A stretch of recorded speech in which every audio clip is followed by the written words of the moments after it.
A visual guide to Styes and Chalazia. What is a Chalazion? It's a bump on the eyelid that grows when an oil gland gets clogged.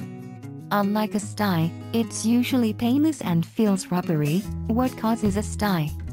The problem is bacteria. It infects an oil gland inside the eyelid or the hair follicle of an eyelash.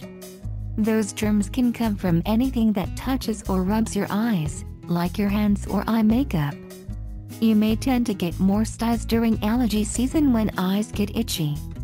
You're also more likely to get them if you have blepharitis, a type of inflammation around the edges of your eyelids. What causes a Chalazion? When glands around the eyelids make oil that's too thick or their openings get blocked, oil builds up and inflames the area, causing a lump. Usually your doctor can't tell exactly what caused it, though certain skin types and conditions like blepharitis may make them more common. Sometimes styes inside the eyelid can turn into Chalazia. Which is which? It can be hard to tell, but there are differences. In general, a stye is infected and a Chalazion is not. Infection can cause a small post spot at the tip of a stye, shown here, that looks like a pimple. It can make your eye painful, crusty, scratchy, watery, and more sensitive to light.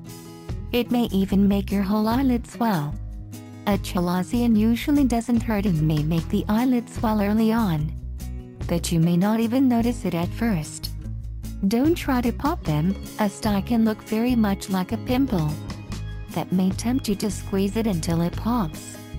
Don't do it, that can spread the infection to your eyelid. Just leave the area alone. Both styes and Chalazia usually go away by themselves in a few days or weeks. Warm compresses speed healing. Soak a clean washcloth in hot water and put it on your eyelid for 10 to 15 minutes at a time, 3 to 5 times a day. This can help soften and unclog a Chalazion or stye. If it's a Chalazion, you can gently massage the area, don't squeeze it, with your finger to help it along. Just make sure your hands are clean. A daily warm compress also may help prevent styes or Chalazia if you get them regularly. When to see a doctor? Most styes and Chalazia go away on their own and don't need treatment. But get your eye checked if it doesn't start to get better within a few days, it grows really fast, or starts to bleed or affect your vision. Also, if it starts to spread to the white of your eye or you see redness in your cheeks, see your doctor ASAP. Those could be signs of a spreading infection.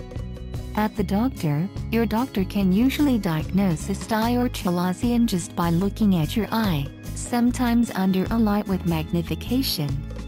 If a stye is big and painful or hasn't gotten smaller after 1 to 2 weeks, she may drain it. She'll numb the area, then make a small cut to let the pus out. In some cases, doctors prescribe an antibiotic cream to put on a stye. If it's a Chalazion, you may get a steroid shot to ease some of the swelling. Prevention. Cosmetics. If you already have a stye or Chalazion, take a break from your eyeliner, mascara, and other cosmetics until it heals. You can prevent them if you throw away old eye makeup. It's best to replace it about every 6 months and not to share it with other people. Also, wash it off each night before you go to bed so it won't block your pores and hair follicles. Prevention. Contact lenses. If you wear them, make sure they're clean. Your doctor can tell you the best way to disinfect them. It's also important to wash your hands thoroughly before each time you handle them. Try not to wear your contacts while you have a stye or a Chalazion. Prevention. Wash your hands. Hands often carry germs that can get in your eye and cause a Chalazion or stye. Keep them clean with soap and warm water, or use an alcohol-based hand sanitizer if you can't get to a sink. It's tempting to rub your eyes when they're itchy. Try to leave them alone. Think about using allergy medication to help with the itch.